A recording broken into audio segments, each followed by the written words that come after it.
اللہ اکبر اللہ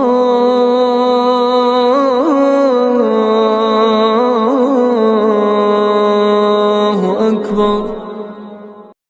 السلام علیکم ورحمۃ اللہ وبرکاتہ۔ میرے اسلامی بھائیوں اور عزیز دوستو، رب ارحم الراحمین جل جلالہ کا فرمان عالی شان ہے، وَمَا أُمِرُوا إِلَّا لِيَعْبُدُوا اللَّهَ مُخْلِصِينَ لَهُ الدِّينَ، اور انہیں اس کے سوا کوئی اور حکم نہیں دیا گیا تھا کہ وہ اللہ کی عبادت اس طرح کریں کہ عبادت و بندگی کو بالکل یکسو ہو کر صرف اسی کے لیے خالص رکھیں۔ اسی طرح نبی کریم صاحب خلق عظیم صلی اللہ علیہ وسلم کا ارشاد گرامی ہے، ان اللہ لا يقبل من العمل الا ما كان له خالصا وابتغي به وجهه۔ بلا شبہ اللہ تعالی بندوں کے اعمال میں سے فقط وہی عمل قبول کرتا ہے جو خالص اسی کے لیے کیا گیا ہو اور اس عمل کے ذریعے اس کی رضا و خوشنودی طلب کی گئی ہو۔ مذکورہ آیت اور روایت سے واضح طور پر معلوم ہوتا ہے کہ اسلام میں اخلاص للہیت کی بہت زیادہ اہمیت اور فضیلت ہے، اور باری تعالیٰ کی بارگاہ میں محض وہی اعمال مقبول ہوتے ہیں جن کے ذریعے مومن اپنے رب کی رضامندی چاہتا ہے، اور بندے کی تمام عبادات و معاملات میں یہی اصول ہے، اور اس کے جملہ حالات و کیفیات میں اخلاص کی یہی اہمیت ہے۔ اسی لیے باری تعالیٰ نے اخلاص للہیت کا حکم دیا ہے، قل ان صلاتی ونسکی ومحیای ومماتی للہ رب العالمین۔ آپ فرما دیجئے کہ بالیقین میری نماز، میری ساری عبادات اور میرا جینا مرنا سب خالص اللہ ہی کے لیے ہے۔ پس مسلم بندہ جب نماز کے لیے قبلہ کی طرف اپنا رخ کرتا ہے تو وہ اپنی نماز کے ذریعے محض اپنے خالق کی رضا کا طلبگار ہوتا ہے۔ باری تعالیٰ کا فرمان ہے، وَلِلَّهِ الْمَشْرِقُ وَالْمَغْرِبُ فَأَيْنَمَا تُوَلُّوا فَثَمَّ وَجْهُ اللَّهِ، اور مشرق و مغرب تو اللہ ہی کے لیے ہے، لہذا جس طرف بھی تم رخ کرو گے وہیں اللہ کا رخ رحمت ہے۔ اسی طرح ایک مخلص بندہ جب زکوٰۃ و صدقات ادا کرتا ہے تو وہ پوری بشاشت اور خوش دلی کے ساتھ ادا کرتا ہے اور محض رضائے الہی کے لیے یہ عمل کرتا ہے، جیسا کہ اللہ رب العزت نے مخلصین کے بارے میں فرمایا ہے، وَمَا آتَيْتُم مِّن زَكَاةٍ تُرِيدُونَ وَجْهَ اللَّهِ فَأُولَئِكَ هُمُ الْمُضْعِفُونَ، اور جو زکوٰۃ تم اللہ کی خوشنودی حاصل کرنے کے ارادے سے دیتے ہو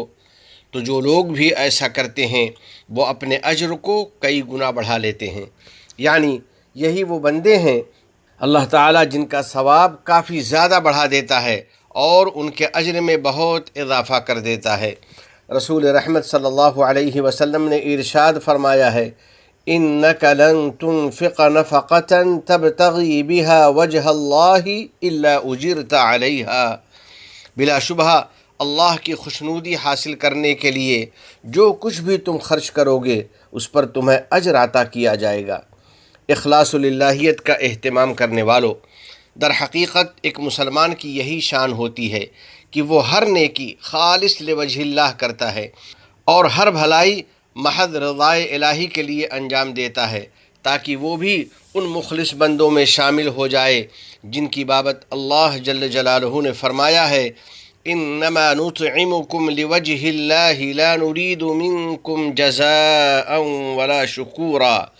ہم تو تم کو محض رضائے الہی کے لیے کھلاتے ہیں، ہم تم سے نہ اس کا بدلہ چاہتے ہیں نہ شکریہ۔ حضرت ابوبکر صدیق رضی اللہ تعالی عنہ اخلاص و اعمال میں بڑے عظیم مقام پر فائز تھے۔ وہ اللہ کی رضا کے لیے لوگوں کے ساتھ بہت زیادہ نیکی اور بھلائی کرتے تھے، بس اللہ نے انہیں بشارت عطا فرمائی اور ان کی تعریف میں یہ آیت کریمہ نازل فرمائی، وَسَيُجَنَّبُهَا الْأَتْقَى الَّذِي يُؤْتِي مَالَهُ يَتَزَكَّى وَمَا لِأَحَدٍ عِندَهُ مِن نِّعْمَةٍ تُجْزَى إِلَّا ابْتِغَاءَ وَجْهِ رَبِّهِ الْأَعْلَى وَلَسَوْفَ يَرْضَى، اور نار جہنم سے ایسے متقی کو محفوظ رکھا جائے گا جو کہ اپنا مال محض اس غرض سے دیتا ہے تاکہ وہ پاکیزہ ہو جائے، حالانکہ اس پر کسی کا احسان نہیں تھا کہ جس کا بدلہ دیا جاتا، البتہ وہ صرف اپنے رب کی خوشنودی چاہتا ہے جس کی شان سب سے بلند ہے۔ یقین رکھو ایسا بندہ عن قریب خوش ہو جائے گا۔ واضح ہو کہ احسان و سلوک کے سب سے زیادہ حقدار آدمی کے بال بچے، اہل و عیال اور رشتہ دار ہیں،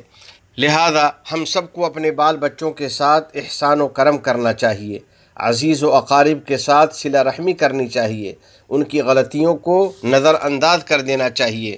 اور ہر نیکی اور بھلائی میں ان کو یاد رکھنا چاہیے، اور رب ارحم الراحمین کے اجر و ثواب کی طلب میں ان کا تذکرہ خیر کے ساتھ کرنا چاہیے۔ اللہ رب العزت نے فرمایا ہے فَآتِ ذَا الْقُرْبَى حَقَّهُ وَالْمِسْكِينَ وَابْنَ السَّبِيلِ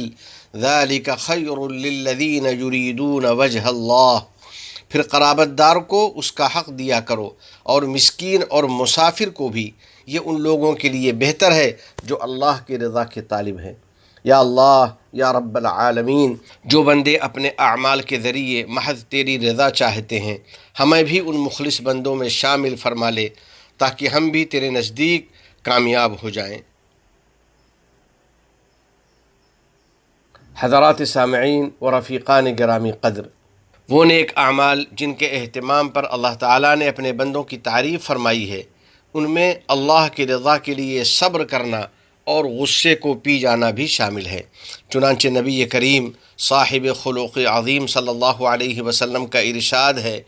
ما من جرعة اعظم اجرا عند اللہ من جرعة غیظ کظمها عبد ابتغاء وجہ اللہ،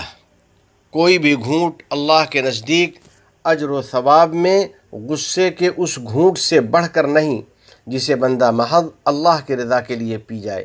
بہرحال مومن اپنے تمام اعمال میں اللہ کی رضامندی کا طلبگار رہتا ہے اور اپنی ایمانی شان کی حفاظت کرتا ہے اور پاکیزہ انسانی و اخلاقی اصولوں پر مضبوطی سے قائم رہتا ہے، جس کی برکت سے وہ دنیا میں سعادت و مسرت کی زندگی گزارتا ہے اور جنت میں ان نعمتوں سے سرفراز ہوتا ہے جنہیں اللہ جل جلالہ نے اپنے مخلص بندوں کے لیے تیار کر رکھا ہے۔ آئیے دعا کریں کہ الہ العالمین ہمیں اخلاص و للہیت عطا فرما دے، ریاکاری اور دکھاوے سے بچا لے اور کرونا وغیرہ سے ہم سب کی حفاظت کر دے، تمام گناہوں ہر قسم کی خرافات سے ہم کو بچا لے، ہماری اولاد کو ہماری آنکھوں کی ٹھنڈک بنا، ہم پر باران رحمت نازل فرما، ہمارے والدین، عزیز و اقارب اور پوری امت مسلمہ کی مغفرت فرما، متحدہ عرب امارات اور عالم اسلام سمیت پوری دنیا کو امن و امان کا گہوارہ بنا، اس ملک کے حکمراں، عوام اور مقیمین کو ہر قسم کے شرور و فتن سے محفوظ فرما۔ وفقنی اللہ و ایاکم لصالح الاعمال، وصلی اللہ علی سیدنا و نبینا و حبیبنا محمد وعلی آلہ وصحبہ اجمعین وعلی من تبعہم بإحسان الی یوم الدین۔ والسلام علیکم ورحمۃ اللہ وبرکاتہ۔